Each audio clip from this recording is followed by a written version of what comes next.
කොහොමද හාමුදුරුවෝ දැන් ඔන්න දැන් ආසනේ බාරගත් එකම ආසනේ හාමුදුරුවෝ දැන් සැපද පාර්ලිමේන්තුවේ යාම කියලා කියන්නේ රට වෙනුවෙන් කරන්න තියෙන ජාතික වගකීමක් වෙනුවෙන් මට වගකීමක් පැරලා දෙන්න ඒක මම ඉෂ්ට කරන්න ඕනේ. ශ්‍රී ලංකාවේ තියෙන එක නීතියයි එක රටයි එක කොඩියයි. ලංකාවේ කොහොමද කාති උසාවි බිහි වෙන්නේ? බාල අපරාධ ගණයට අයත් වෙන අවුරුදු 12 වයස ඇති මුස්ලිම් කාන්තාවන් විවාහ වෙනවා. ඒකට හඬක් නැගුවා. කාති උසාවියේ නඩුකාරයාගේ අවසරය ඇතුව 12ට අඩු වුණත් දරුවෙකුට වැඩි වියට පත් වෙලා නම් විවාහ වෙන්න පුළුවන්. දැන් වැඩි වියට පත් වෙලා තියෙන හෝඩිය පන්තිය කියමු අපි. මුස්ලිම් නීතිය අනුව විවාහ කරගන්න පුළුවන්. ඒතර අපිට බැරිද? ඕගොල්ලෝ කරොත් එහෙම බරපතල වැඩ සහිත අවුරුදු 10කට හිරදඬුවම් ලැබෙනවා. මේ පාලකයන්ට ඕනේ රට හෝ ජාතිය හෝ නෙමෙයි බලය විතරයි අපේ හාමුදුරුවෝ. ඒ කියන්නේ බලය ගන්න පුළුවන්. ඒක මෝඩකම. කාති උසාවි වලට සහාය දෙන අය තමයි ඉදිරියේදී ජනාධිපතිවරයා වෙන්නේ. එතුමාගේ වගකීමක් තමයි නිකන් අර සින්දු කියන්නේ නැතුව සිංහල බෞද්ධ මාර ෂෝක් අපට එකට ඉන්න පුළුවන්. ඒ වගේ කතා කියන්නේ බයිලා. මම එහෙම කියන්න කැමති නැහැ. බයිලා කියන්නේ බයිලා චක්‍රවර්තිලට එන්නේ අදහස් වෙනවනේ වෙනද ඒක මම ඒක කැමති නැහැ එහෙම කතා කරන්නේ. මම අහපු ප්‍රශ්නෙට ප්‍රජාතන්ත්‍රවාදී නායකයෙක් හැටියට දැනුගත් මහත්තයෙක් හැටියට මගේ ප්‍රශ්නෙට උත්තරයක් දෙන්න. මම කරුණා කරලා අද හෝ හෙට හෝ අනිද්දා හෝ පාර්ලිමේන්තුව තියෙනවා මගේ ප්‍රශ්නෙට උත්තරයක් දෙන්න. Bellows Men in Black. කැරටින් සත්කාරය සමගින් හිසකස් වලට ස්වාභාවික කළු පෑ. Bellows Men in Black. හැමදාම තරුණ පිරිමින්ට.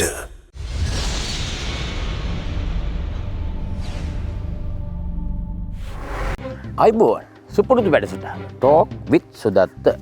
ඉතින් ටෝක් විත් සුදත්ත වැඩසටහනින් පළමුවෙන්ම ඔයගොල්ලන්ගේ නැවත වතාවක් ඉල්ලීමක් කරන්න ඕන. මොකද අර මේ ටිකේ සබ්ස්ක්‍රයිබ් කරන ප්‍රමාණය අමතක වෙලා දෝ දන්නේ අඩු වෙලා තියෙනවා. ඒ නිසා අපිට අර නිතරම ජවය බලයේ ශක්තිය ලබා දෙන්නේ ඔයගොල්ලෝ සබ්ස්ක්‍රයිබ් කරොත් තමයි.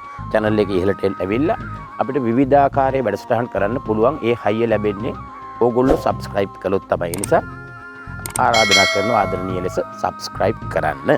ඒ වගේම අපි විවිධාකාර වැඩසටහන් කරන්න ඉදිරියට බලාපොරොත්තු වෙනවා. නවතම අලුත්ම එකක් තමයි අපි හිතනවා සංචාරක ව්‍යාපාරය. මේ වෙනකොට ටුවරිසම් පැත්ත අඩු වෙලා තියෙන නිසා දේශීය හෝටල් ව්‍යාපාරය යම් කිසි මට්ටමකට පහළට ඇවිල්ලා තියෙනවා. ඒ නිසා අපි හිතුවා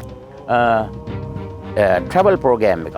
ඒ කියන්නේ ඔයගොල්ලන්ගේ හෝටල් ආශ්‍රිතව ලංකාවේ රමණීය පරිසරවල පිහිටා තිබෙන සංචාරක නිකේතන. ඉතින් ඒවට ඇවිල්ලා අපි ලස්සන වැඩසටහන් කරන්න හිතුවා. ඉතින් ඒ නිසා ඔයගොල්ලෝ හෝටල් හිමිකරුවෙක් නම් අපි අමතන්න අපි නොමිලේ ඇවිල්ලා ඒ කියන්නේ වැඩසටහන නොමිලේ කරන්න සූදානම්. ඒ පරිසරයත් එක්ක අපේ ශ්‍රී ලාංකිකයන්ට සහ විදේශිකයන්ට නම් විදේශගත වෙලා ඉන්න අපේ ශ්‍රී ලාංකිකයන්ට දැක ගන්න පුළුවන් වෙන්න රමණීය ලෙස අපි ඒක රූපගත කිරීමට සූදානම්. අපි දාන 5 අංකයෙන් අපිට කතා කරන්න. හොඳයි. අද අපි වැඩසටහනෙන් කතා කරන්නේ ගිහිගේ අතහැරලා ශාසනයට පූජා වෙච්ච හාමුදුරුවෝ කෙනෙක්.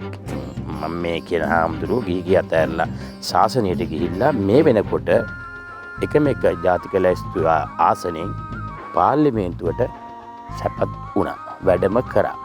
උන්වහන්සේත් සමගයි අපි අද කතා බහ කරන්නේ. පූජ්‍ය අතුරුලියේ රතන හිමි. අවසරයි අපේ හාමුදුරනේ. හරි. කොහොමද හාමුදුරුවෝ දැන් ඔන්න දැන් ආසනේ බාරගත් එකම ආසනේ. ඔව්. අර මහින්ද රාජපක්ෂ ජන අගමැතිතුමා අහන වගේ හාමුදුරනේ දැන් සැපද?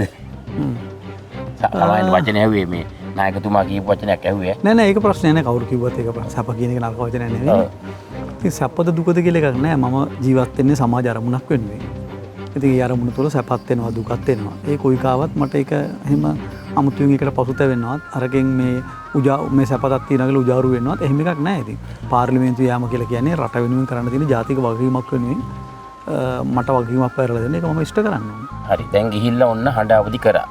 මම දැක්කා ඊයේ විතර ඊයේ නැත්තම් පෙරේද ඊයේ දවසේ හාමුදුරුවෝ ඔන්න පළමු වැඩිමුරේ පටන් ගන්නවා. ශ්‍රී ලංකාවේ තියෙන එක නීතියයි එක රටයි එක කොඩියයි. එතකොට ලංකාවේ කොහොමද කාති උසාවි බිහි වෙන්නේ? බාල අපරාධ ගණයට අයත් වෙන අවුරුදු 12 වයස ඇති මුස්ලිම් කාන්තාවන් විවාහ වෙනවා. ඒකට හඬක් නැගුවා.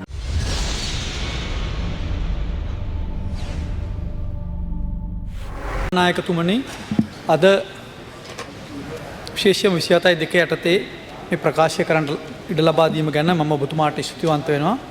මම බලාපොරොත්තු වෙනවා විශේෂයෙන්ම අධිකරණ ඇමතුමා හෝ ඒ ඇමතුමාට අදාළ ආණ්ඩු පක්ෂයෙන් මේ සම්බන්ධයෙන් පිළිතුරක් ලබා දෙයි කියලා. එක රටක් එක නීතියක් යන්න පොදුජන පෙරමුණේ මූලික මැතිවරණ පොරොන්දුවයි. ඉන් කියවෙන්නේ වාර්ගික ආගමික ප්‍රාදේශීය පදනම් වලින් ඇති මූලික අයිතිවාසිකම් උල්ලංඝනයට තුඩු දෙන පුද්ගලික නීතිවත් කොට රටේ සියලු දෙනා එක නෛතික පද්ධතියකට යටත් කෙරෙන බවයි. ප්‍රජාතාන්ත්‍රික සමාජවාදී ජනරාජ්‍යයක් වන ශ්‍රී ලංකාව නීතියේ ආධිපත්‍ය rule of law නම් සංකල්පයේ බලාත්මක භාවය පිළිගන්න රටකි.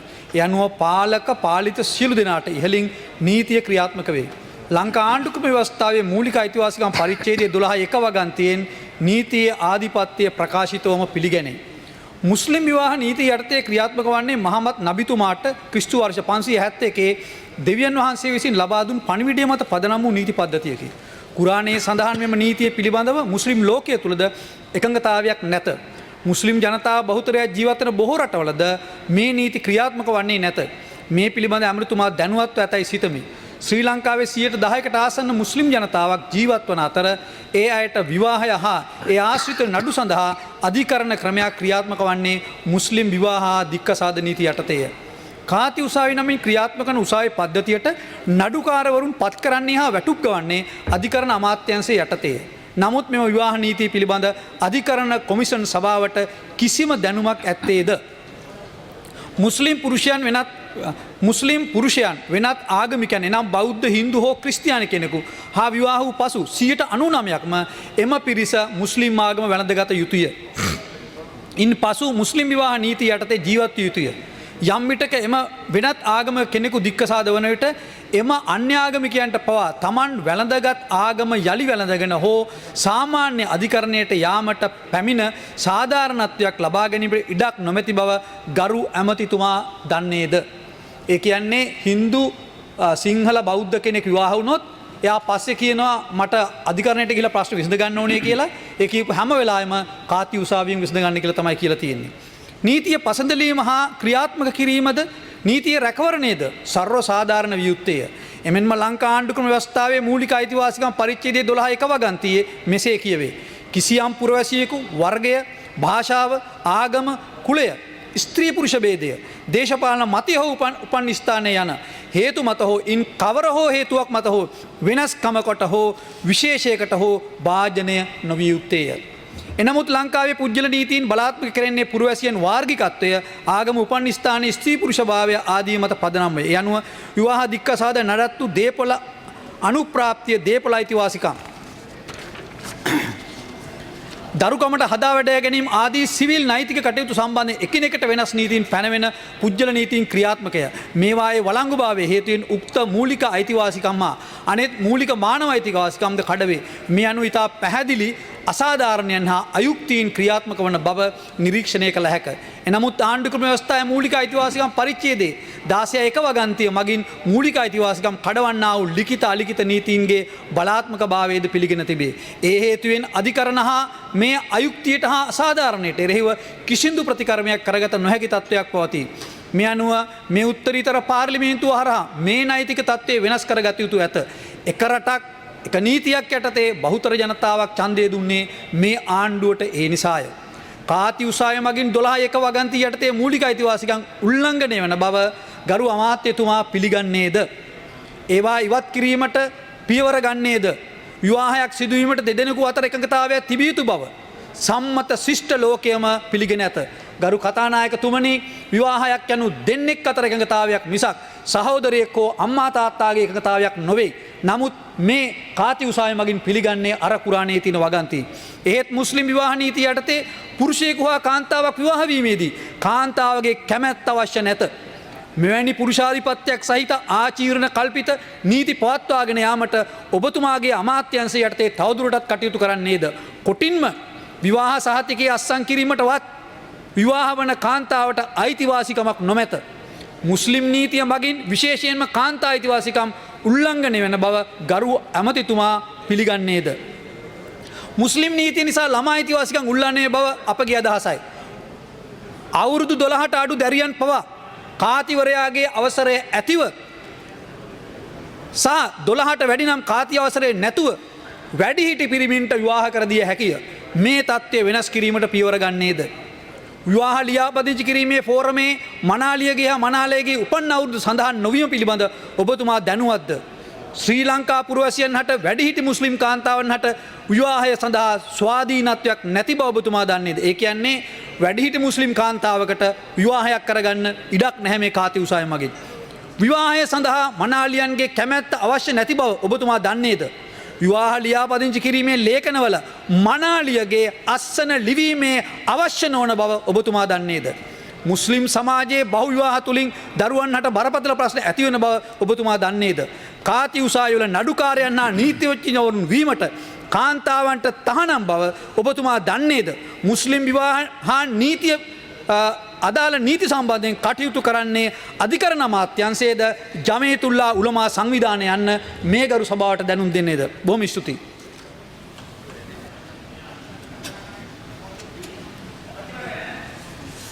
ගරුතුමනි මම හිතන්නේ ගරු පූජ්‍ය අතුරලේ රතන හාමුදුරන් වහන්සේ ඉතාමත්ම වැදගත් යෝජනාවක් ඉදිරිපත් කෙරුවේ විශේෂයෙන්ම කාන්තා මන්ත්‍රීවරියක් හැටියට කාන්තා සංසන්දයේ සභාපතිතුමිය හැටියට මම ඒ යෝජනාව විස්තර කරනවා. මේ රටේ හැම දරුවෙකුටම අවුරුදු 18 වෙනතෙක් ඉගෙනීමේ අයිතිවාසිකම අපි තහවුරු කරන්න ඕන. මොකද ඒක ළමා ප්‍රඥාප්තිය අපි අත්සන් කරලා තියෙන දෙයක්. ඒ නිසා ජාති ආගම් කුල භේද වලින් තොරව හැම දරුවෙකුටම අවුරුදු 18 වෙනකන් තමුන්ගේ අධ්‍යාපන කටයුතු කරගන්න තියෙන ඒ අවස්ථාව අපි තහවුරු කරන්න ඕන. ඒ වගේම අපි ව්‍යවස්ථාවේ ස්ත්‍රී පුරුෂ ભેදයකින් තොරව සියලු දෙනාටම එක අයිතිවාසිකම් තහවුරු කරන්න එකඟ වෙලා තියෙනවා. ඒ වගේම අපි ජාත්‍යන්තර ප්‍රඥාප්තින් වලට අත්සන් කරලා කාන්තාවන්ට ජාති ආගම් කුල ભેද පදනම වෙනස් කොට සැලකීමට එරෙහිව සීඩා ප්‍රඥාප්තියට අපි අත්සන් කරලා තියෙනවා. ඒ නිසා අපි අවුරුදු ගණනාවක් මම පාර්ලිමේන්තුවට ඇවිල්ලා කාන්තාවන් සියලුම කාන්තාවන්ට එකම නීතියක් යටතේ සමුන්ගේ අයිතිවාසිකම් තහවුරු කරලා දෙන්න ඕන කියන අදහස අපි ඉදිරිපත් කළා තියෙනවා. විශේෂයෙන්ම මුස්ලිම් විවාහ දික්කසාද වීම නීතිය හරහා කාන්තාවන්ට විශාල අසාධාරණ වෙනවා කියලා මේ කාන්තාව අපිට ඇවිල්ලා පැමිණිලි කරලා තියෙනවා. ඒ නිසා මේක ඉතාමත් වැදගත් යෝජනාවක්. ඒක මම කාන්තා මන්ත්‍රීවරියක් හැටියට කාන්තා සංසන්දයේ සභාපතිතුමිය හැටියට මම ඒ යෝජනාව විස්තර කරනවා.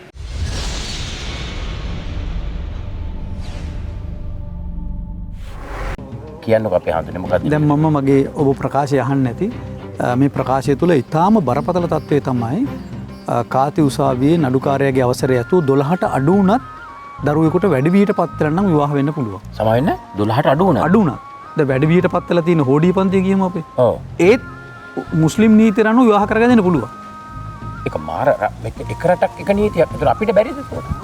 ඕගොල්ලෝ කරොත් එහෙම මේ බරපතල වැඩ සහිත අවුරුදු 10කට හිරදඬුවම් ලැබෙනවා. ඉතින් මා පිස්සු රටක් අපේ හඳුන අපේ ඉන්න රට. ඒක නිසා තමයි අපි ගෝඨාභය ජනාධිපතිතුමා යටතේ එක රටක් එක නීතියක් අපට අවශ්‍යයි කියලා අපි එතුමා ජයග්‍රහණය කරන්න විශාල කැපකිරීමක් කළේ මේකට උත්තරයක් සොයා ගැනීම සඳහා. ලැබෙනවද දැන් උත්තරේ? උත්තරේ ලැබෙන්නේ නැති නිසාද නැද්ද මන් දන්නේ නැහැ. ඒගොල්ලන්ට දැන් වගකීමක් තියෙනවා. ඒගොල්ලෝ කියපු දේ කරන්න පනත ගේන්න පොඩි ඇඟමැලි කැඩීමක් තිබුණත් ඔන්න දැන් මම පනත පාර්ලිමේන්තුවට දාලා තියෙනවා. ඒ කියන්නේ පනත් දෙකක්. එකක් තමයි 1953 මුස්ලිම් විවාහ නීතිය අහෝසි කිරීම හා සංශෝධනය කිරීමට අදාළව පනත් දෙකක් මම පාර්ලිමේන්තුවට ඉදිරිපත් කළා තියෙනවා. ඉතින් ඒ පනත් දෙකට අනුව ආණ්ඩුව කටයුතු කරන්න ඕන. පුජ්‍යලික මන්ත්‍රී යෝජනාව පාර්ලිමේන්තුවට දැම්මම ආණ්ඩුවට පුළුවන් ඒ පනත තමන්ගේ පනතක් හැටියට අරගෙන කැබිනට් එකට ඉදිරිපත් කළා පාර්ලිමේන්තුවට ඉදිරිපත් කරන්න. අපේ හඳුනන්නේ මොකක්ද සහයෝගීතාවය ලැබෙන්නේ? ඒකට මේ පාර්ලිමේන්තුවේ ඉන්න മന്ത്രിවරුන්ගේ. අත වශයෙන්ම ගොඩාක් മന്ത്രിවරුගේ ඇඟේ තියෙනවා මේක කරන්න ඕන කියලා. ඉතින් ලොකු ලොක්කන්ට තියෙනවා මේක මෙහෙම යන්න. මෙහෙම යන්න කියන්නේ ඒක කරුත් ලබන ජනාධිපතිවරුන් විශේෂයෙන්ම මං හිතන්නේ ගෝඨාභය රාජපක්ෂ මැතිතුමාට නම් ආපහු ජනාධිපතිවරණ කියලා බලාපොරොත්තුවක් නැහැ කියලා මට හිතෙනවා. මුලින්ම කිව්වනේ ඒක. ඔව්. ඉතින් නැහැ කියලා මට හිතෙනවා. නමුත් ජනාධිපති වෙන්න හිතන් ඉන්න අය මෙවැනි පනත් දැම්මොත් ගෝඨාභය රාජපක්ෂ මැතිතුමා මේ ජනාධිපතිවරණය සිංහල 166ක් කරන් දිනුවට ඒ වැඩේ ඊළඟ එක්කෙනාට කරන්න බෑ. ඒක හිතන ඒගොල්ලෝ හිතනවා 130 40ක් මුස්ලිම් ඡන්ද ගන්න ඕන. මේ පනත් දාලා අනම්මනම් වුණොත් ඒක ගන්න බැරි වෙයි. එතකොට මේකට ඇත්ත වශයෙන් මේ දේශපාලන උපාය මාර්ගය වැරදි. ඒ කියන්නේ මෙතන මේ කාති උසාවි වලට විරුද්ධව මුස්ලිම් කාන්තාවන්ගේ හඬක් තියෙනවා. කැමැත්ත තියෙනවා. ඒ විතරක් නෙවෙයි අපි දෙමළ සමාජය දිනා ගන්න ඕන. මුස්ලිම් අය අන්තවාදයට තල්ලු වෙනවා නම් තල්ලු වෙන්න. අපි ඒකට උත්තරේ හොයන්න. ඒකට යටත් වෙලා අපට උත්තරයක් හොයන්න ගියොත් හැමදාම වෙන LTT කාලේ වගේ සාමකච්ඡා තියදී අර මෝඩ ප්‍රභාකරන්ට අපි අවුරුදු 30 රට බිලි දීලා යුද්ධකට අහු වුණා. මොකද්ද හේතුව මේ නිවටකමනේ. අපේ පාලකයන්ගේ තියෙන දීනකම ප්‍රතිපත්තියක් නැතිකම නිසා තමයි මේ වගේ මෝඩ මිනිහෙක්ගේ යුද්ධයකට අපි පටලැවුනේ. බෙලෝස් Men in Black කැරටින් සත්කාරය සමගින් හිසකෙස් වලට ස්වාභාවික කළුපෑ. බෙලෝස් Men in Black හැමදාම තරුණ පිරිමින්ට.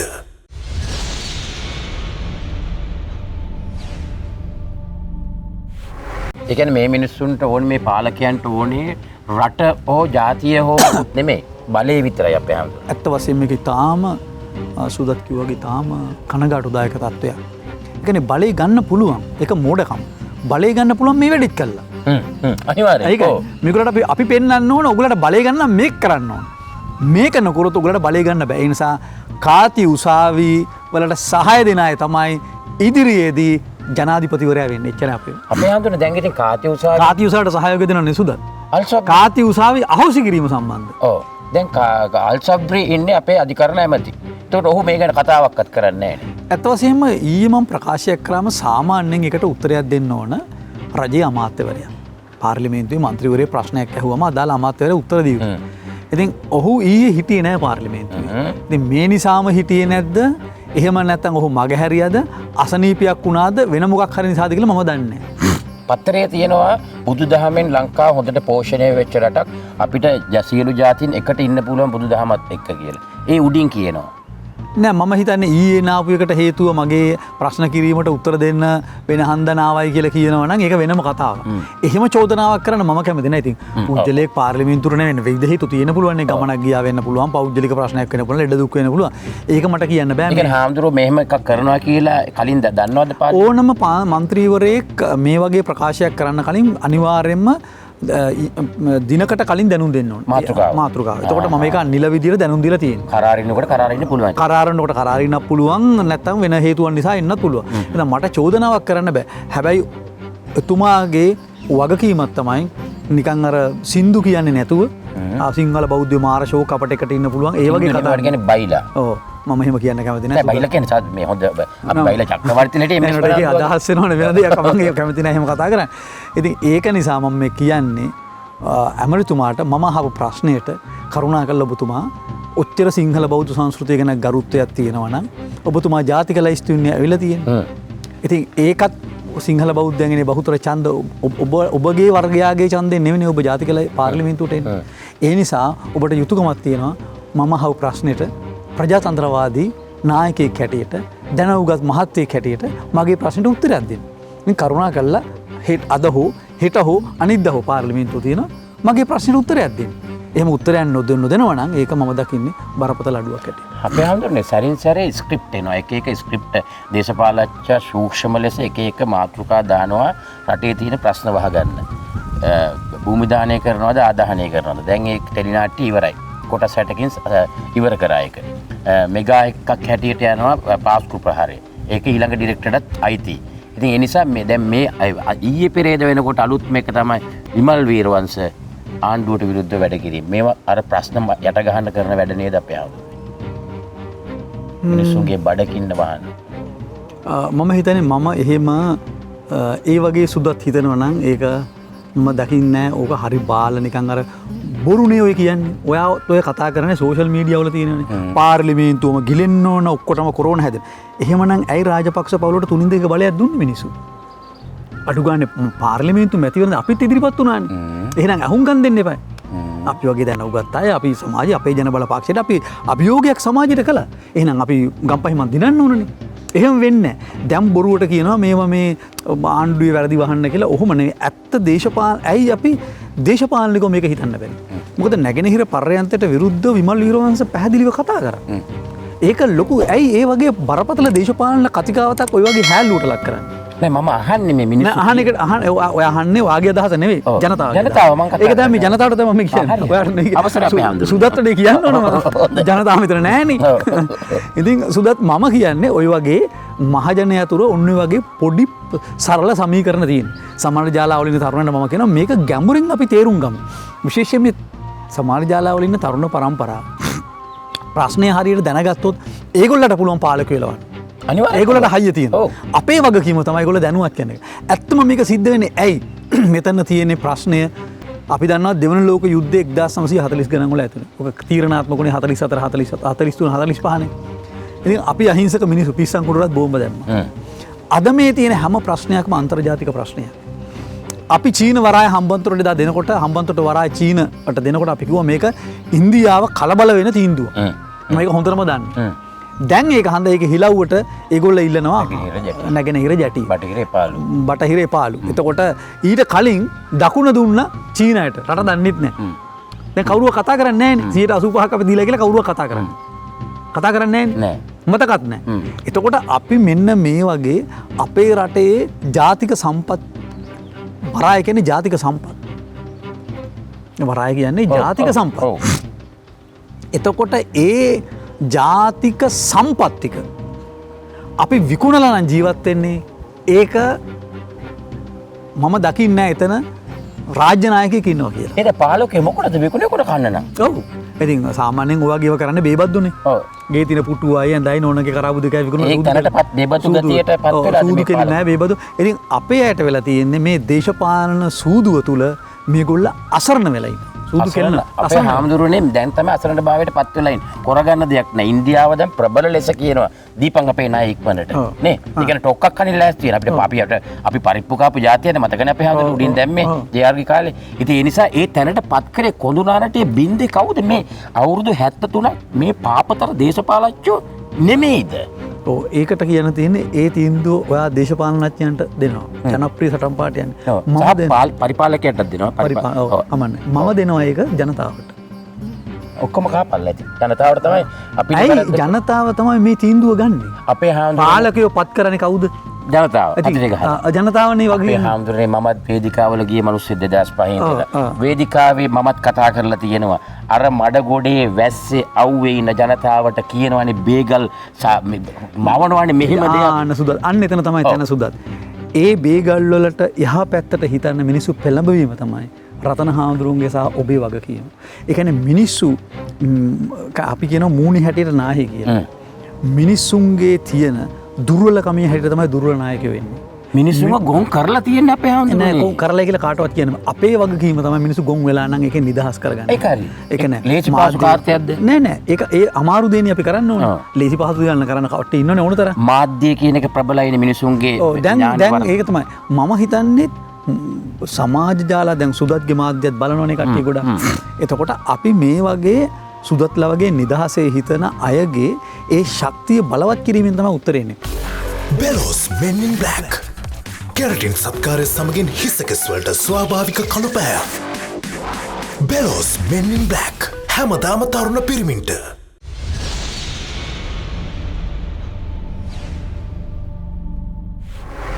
මහජනයා වෙනස් කිරීමෙන් මහජනයාගේ ආකල්ප අඩු ගානේ අපට 100%කින් වෙනස් කරගන්න පුළුවන් නම් දැන් 110කට කොල්ලෝ කෙල්ලෝ වෙනස් වෙලා ඉන්නවා. නෑ ඉතින් වෙනස් වුණොත් ඡන්දෙ දෙන්නේ නෑනේ. ආයිත් ආවත් ඕකනේ වෙන්නේ. අයි රවට්ටන අන්තිමට ආයිත් රවට්ටනවා කියලා උත්තරයක් නෙවෙයි. ඒකට අපි වග කියන්න ඕන. අපේ මොලේ නෑ. අපේ වගකීම අපි ගන්න ඕන. මිනිස්සු රැවටෙන්නේ රවට්ටන්න පුළුවන් වෙන්නේ ඒ අයට නායකයෝ නැති නිසා.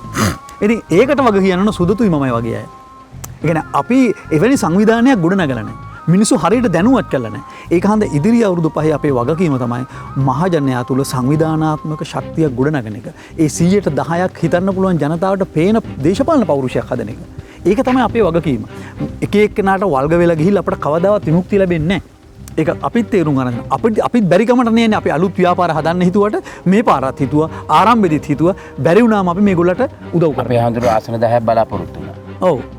අතෝසින් එකක්වත් නැහැ. අන්තිම ජාතික ලැයිස්තුවට පින් සිද්ධ වෙන්නේ. ඔව්. අන්න යන්තම් ජාතික ලැයිස්තු පින් සිද්ධ වෙන්නේ ගන්න ආසනේ හම්බුණා. නෑ ජාතික ලැයිස්තු පින් සිද්ධ වෙන්නේ ජාතික ලැයිස්තු මිනිස්සු යන්න දීලානේ හම්බුනේ. පිනට නෙමෙයි හම්බුනේ.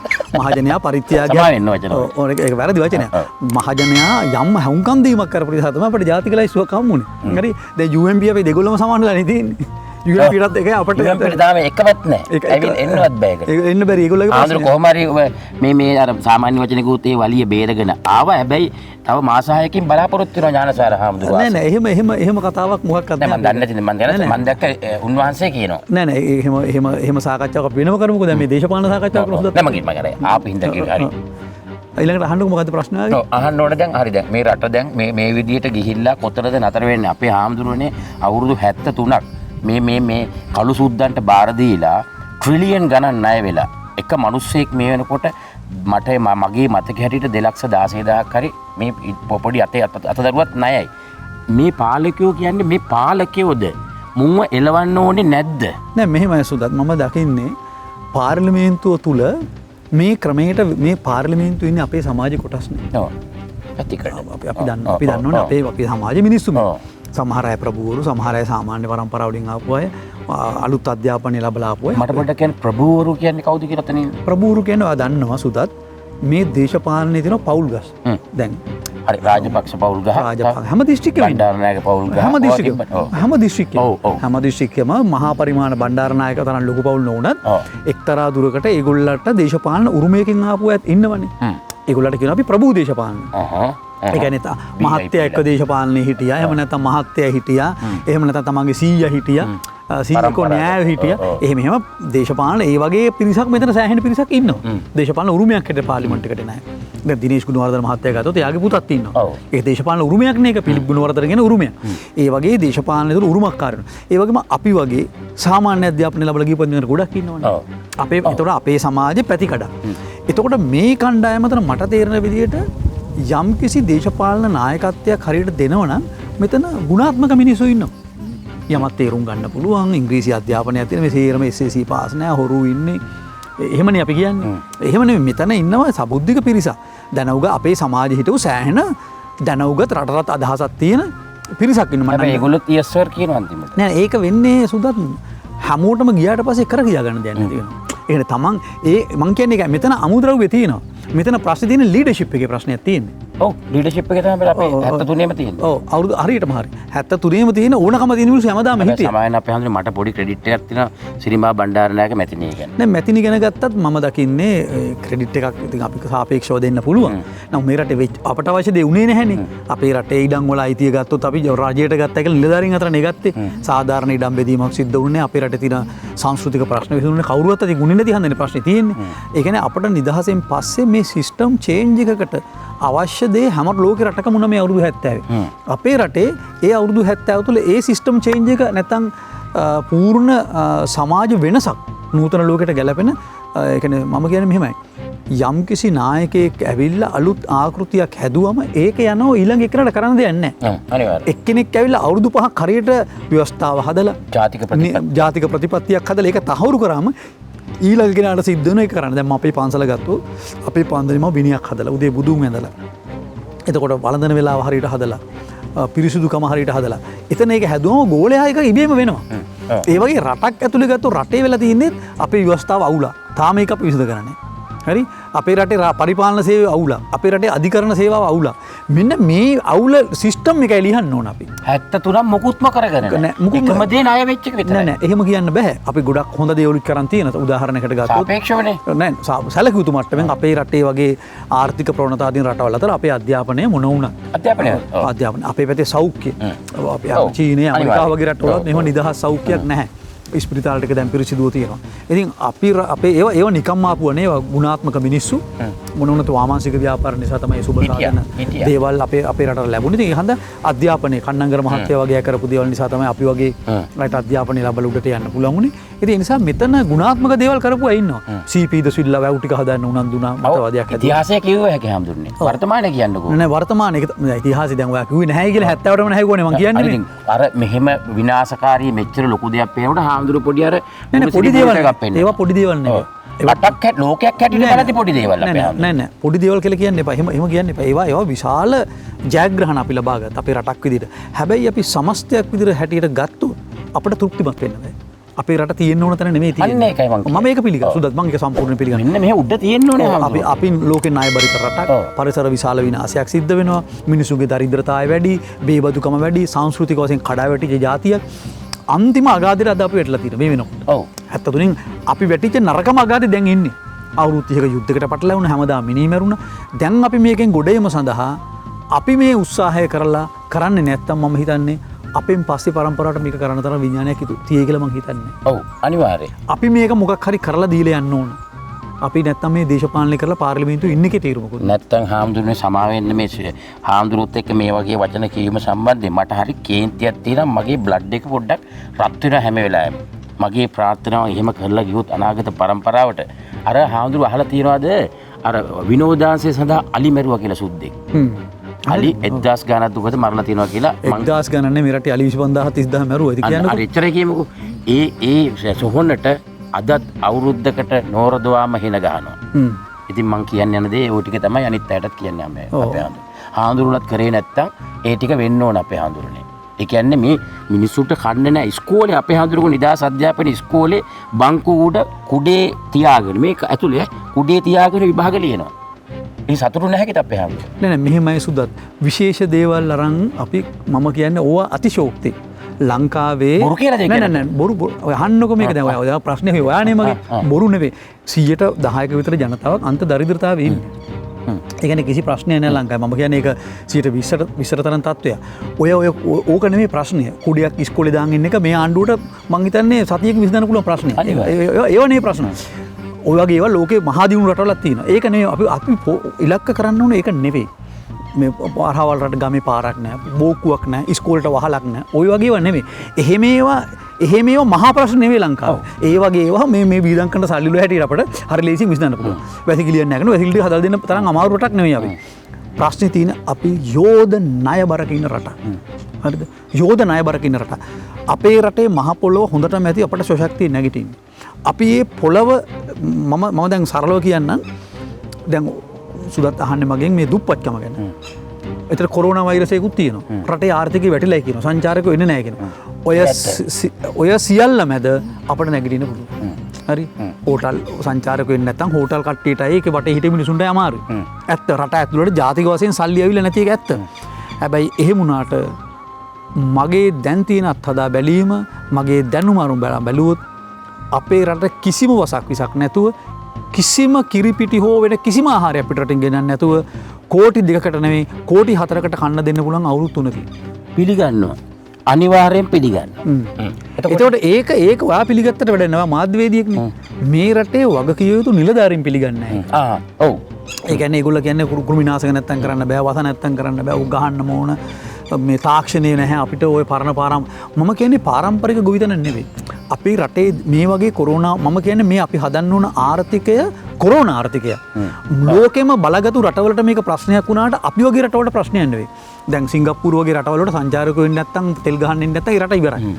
හැබැයි අපි වගේ රටවල් ගහක පොල් ගෙඩිය තියෙනකම් කොස් ගෙඩිය තියෙනකම් ගමේ මිනිහට ඔය අමාරුව දැනෙන්නේ නැහැ. මොකක් හරි කරලා මිනිහ ජීවත් වෙනවා. ඉතින් අන්න ඒක ඒ තියෙන ඒ කියන්නේ අපේ රටේ නාගරීකරණය වෙලා තියෙන්නේ 115ක් විතර ප්‍රමාණයක්. 85ක් අපේ රට තාම ගම.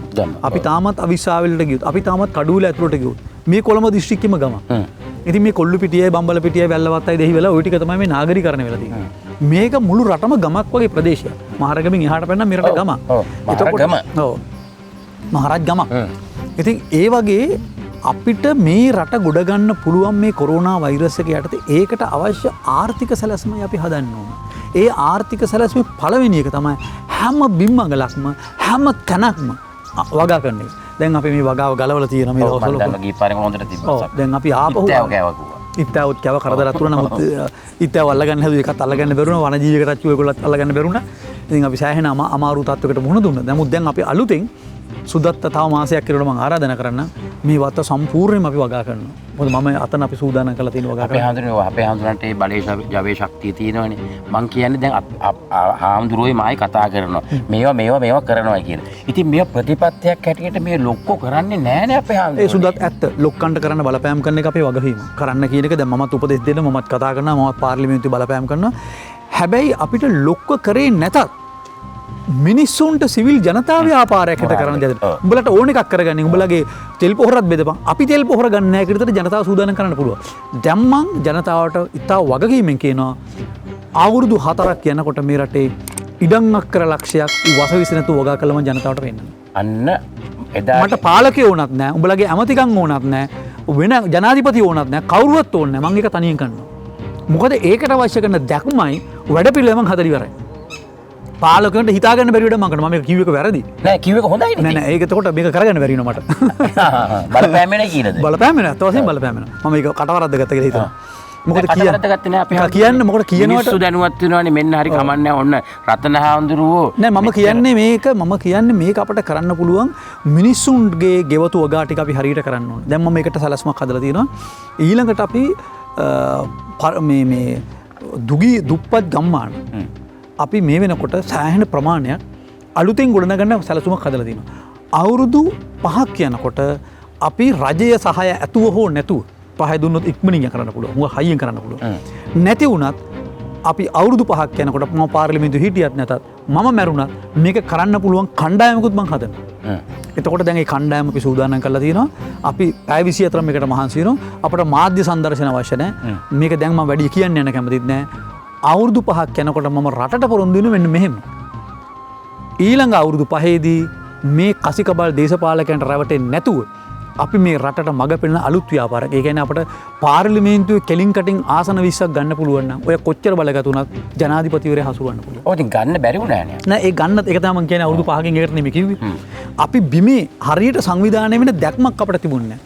මට අද තියෙන දේශපාලන අවබෝධය ඒ කියන්නේ බලය ගන්න කලින් බලය ගුණ ගන්න ඕන. අපිට තිබිච්ච ප්‍රශ්නේ ඒකයි.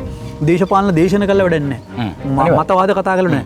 අපි ප්‍රැක්ටිස් එකකින් භාවිතාවකින් අභ්‍යාසයකින් තමයි ඒ වෙනස ජනතාව තුළ කරන්න. ඉතින් මම ජනතාවට කියනවා පාලකයෝ ඕන දෙයක් කරන්න අරින්න අපි එකතු වෙලා ඔබත් අපිත්. මොකද රාජ්‍ය කියන එක දැන් දිය වෙලා තියෙනවා. අපි ලෝකයේත් එක්ක අහුලා මම වගේ හිතන ලෝකේ පුරා මිනිස්සු ඉන්නවා. ගහකොළට ආදරේ පරිසරය. ඒ මුළු ලෝකෙම එකතු කරන්න පුළුවන්. මොකද මේක ගෝලීය ප්‍රශ්නයක්. ඇමරිකාවේ පටන් ලංකාව දක්වා රුසියාවේ පටන් අප්‍රිකාව දක්වා හතරතට ලෝකයේ එකතු කරන්න පුළුවන් දැවැන්ත ව්‍යාපාරයක් අපි හදන්න. අපේ හඳුනේ අවසරයි මේ වචනේත් කියන්න. ලෝකේ ඉන්න ශ්‍රී ලාංකික බෞද්ධරයක් පිටරටටලා ඉන්න ඕනකමටම නෙමෙයි. හදවතින් කම්පා වෙනවා ලංකාවේ මේ මොකද වෙන විනාශය කියලා. ඔවුන්ට මොරාල් එක දෙනවා නම් දැක්කුත් එහෙම මෙන්න පොරක් ඇවිල්ලා ඉන්නවා කියලා ඒ මිනිස්සු සම්පූර්ණ අපිට පම්ප් කරන්න ඕන දෙයක්. සුදත් මෙහෙමයි. දැන් අපි ලංකාවෙන් ගියපු අය සමහර රට අමතක කරලා ඉන්නවා. රටට බොහෝම ආදරෙන් ඉන්න පිරිසකුත් ඉන්නවා. අපිට ඕනර දෙවෙනිම කිව්වේ රටට ආදරය කරන මේ රට ගැන දුක් වෙන මේ රට ගැන හීන දකින පිරිසක් තවම ජීවත් වෙනවා. ඒ පිරිස අපිට සම්බන්ධ කරගන්න පුළුවන්. ඊටත් වඩා ලෝකයේ මේ ප්‍රශ්නය ලෝකයේ 80%කට තියෙන ප්‍රශ්නයක්. ලෝකයේ මේ මහා විද්‍යා තාක්ෂණය මහින ප්‍රාතිහාර්ය සංනිවේදනය කියාගන්න බැරි තරම් ප්‍රාතිහාර්ය ඇමරිකාවට කතා කරමු ටක් ගාලා හිතපු ගමන් රුපියල් 5ක් කියන්නේ මට කතා කරන්න. අඩු මුදලකින් ඇමරිකාවට කතා කරන්න පුළුවන්. මේ ඉස්සර අපි කොල්ලයක් ගන්න ගියාම අපි තැපැල් කන්තරුවට ගිහලා බුක් කරන්න. ඔව්. තැපැල් කන්තරුව විතර ටෙලිෆෝන් එකක් තියෙනවා. නැත්නම් ගමේ ප්‍රබුල් පවුල් 4-5කට තමයි පවුල් 1000කට විතර ටෙලිෆෝන් තියෙනවා.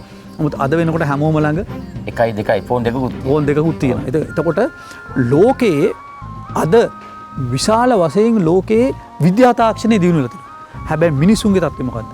180% ජනතාවගේ මූලික අවශ්‍යතාවත් අසහනෙන් ජීවත් වෙන්නේ. එතනින් 120ක් අන්තිම දුක් විඳිනවා. අන්තිම 120ක් අධික සැප විඳිනවා. 120ක් අන්ත දුකී.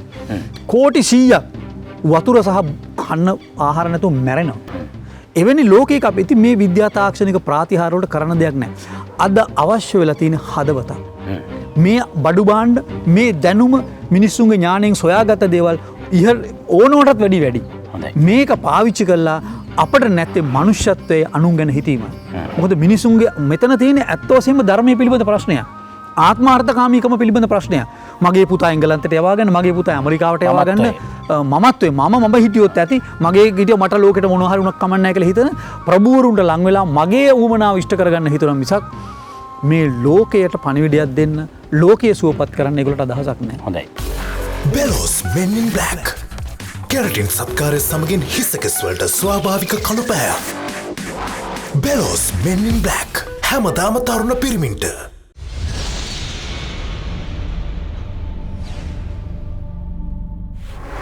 ඔව් අපේ හාමුදුරුවෝ දැන් ඔන්න දැන් රතන හාමුදුරුවෝ කෙරෙහිත් අවිශ්වාසයෙන් ඉන්න මේ රටේ ජනතාවක් ඉන්නවා අපේ හාමුදුරුවනේ.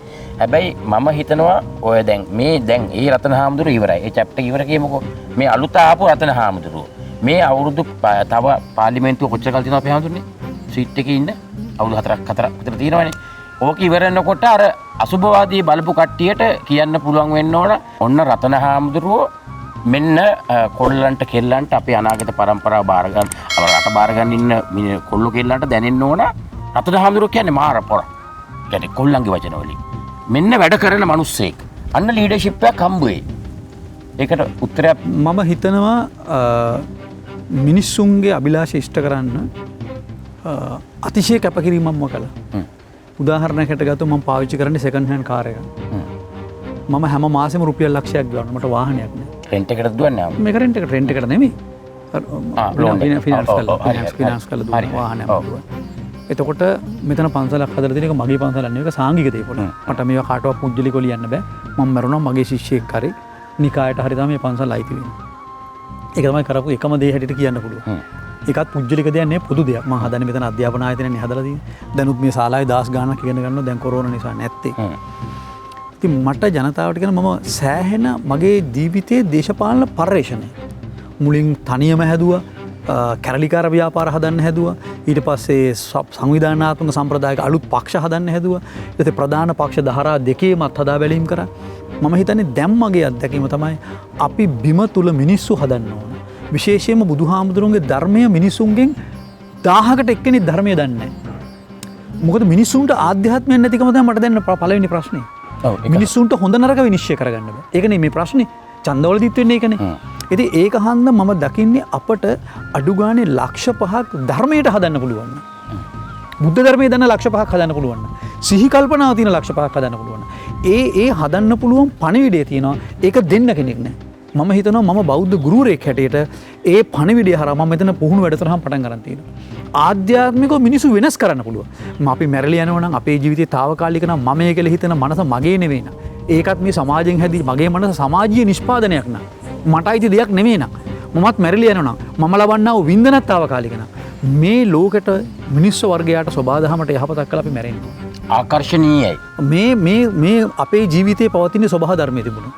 ස්වභාව ධර්මයෙන් නැති කරපු දෙන ජීවිතයක් නෑ.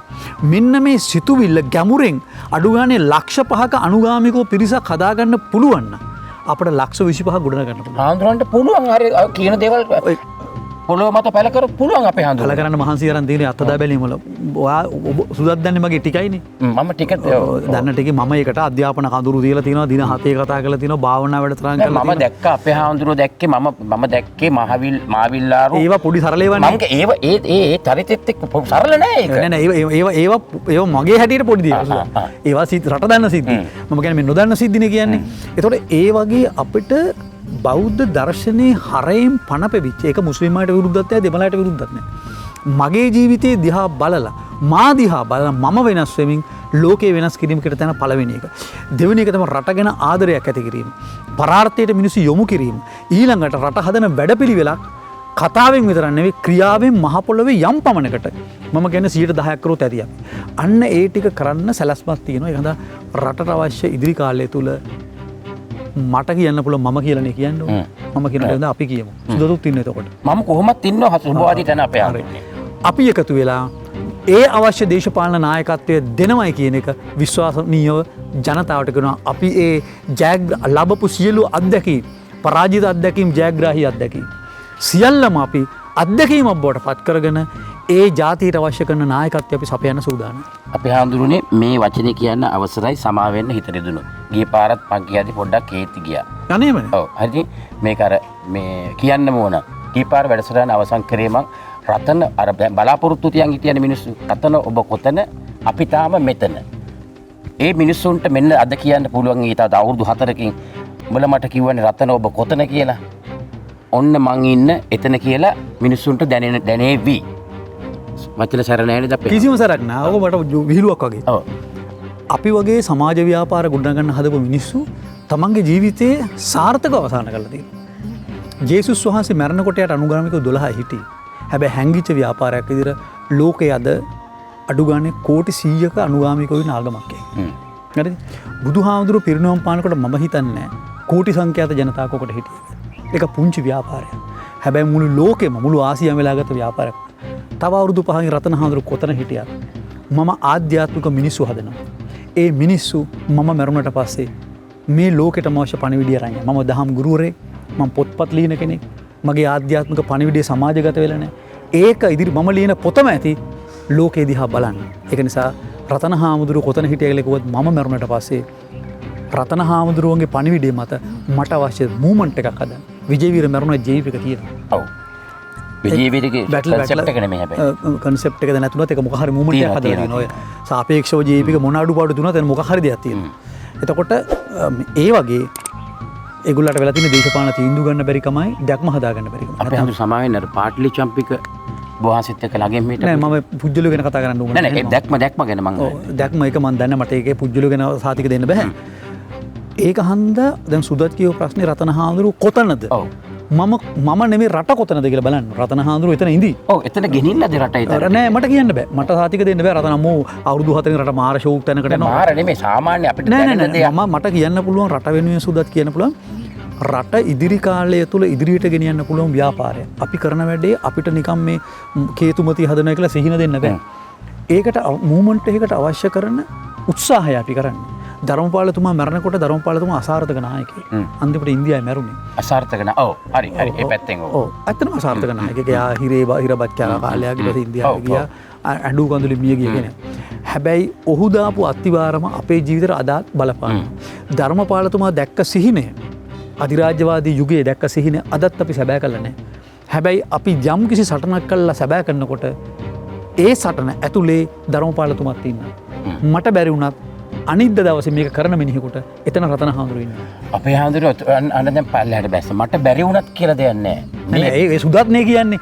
සුදත් කියන දේම කියන රතන හාමුදුරුවෝ බැඳිලා නැහැ. නෑ මම කියන්නේ හාමුදුරුවෝගේ මොරාල් එක උස්සන්න. නෑ මගේ මොරාල් එක උස්සන්න ඕනේ. මගේ මොරාල් එක හොඳටම තියෙනවා. මොරාල් එකේ ප්‍රශ්නයක් නෙවෙයි තියෙන්නේ. මට ඕනේ මට කැක්කුමක් තියෙනවා අපේ හාමුදුරුවෝ. නෑ ඔයාගේ කැක්කුමට නෙමෙයි මම මේ කියන්නේ. රටේ මිනිසුන්ට අවබෝධයක් ඇති වෙන දේ මම මේ කියන්නේ. ඒ කියන්නේ අපි සුදත් වැටෙන්නේ නේ මම මේ කියන්නේ. අපි දරන උත්සාහය ඒ කියන්නේ ඉදිරි අවුරුදු 4 අපි දරන උත්සාහය තුළ අපට පැහැදිලිව කියන්න පුළුවන් සුදත් කියන වගේ තව අවුරුදු 50කින් මොකක් හරි වෙනවා කියලා වැඩක් නැහැ. මිනිසුන්ට අඩු ගානේ 4කින් බැරි නම් 10කින් හරි. මම විශ්වාස කරනවා ඉදිරි අවුරුදු 10 ඇතුලේ මේ රට ලෝකයේ අංක එකේ රට බවට ගෙනියන්න පුළුවන්. අන්න එතෙන්ට රට ගෙනියන්න අවශ්‍ය අතිවාරම දාන එක තමයි අපි අවුරුදු 4 කරන්න ඕනේ. හරි? එතන මම මැරෙයිද රතන හාමුදුරුවෝ ඉන්නවද පාර්ලිමේන්තුවේ ඒව වැදගත් නැහැ. ඒ මම විශ්වාස කරනවා ඉදිරි අවුරුදු 2 ඒ අත්තිවාරම මට කැඩිලා තියෙන මේ අත්තිවාරම. ඒක තහවුරු කරලා දෙනවමයි කියලා මට කියන්න පුළුවන්. බොහොම ස්තුතියි. හොඳයි බොහොම ස්තුතියි. ජයෙන් ජයම ප්‍රාර්ථනා කරනවා. බොහොම ස්තුතියි මට අවස්ථාව ලබා දුන්නට. බොහොම ස්තුතියි.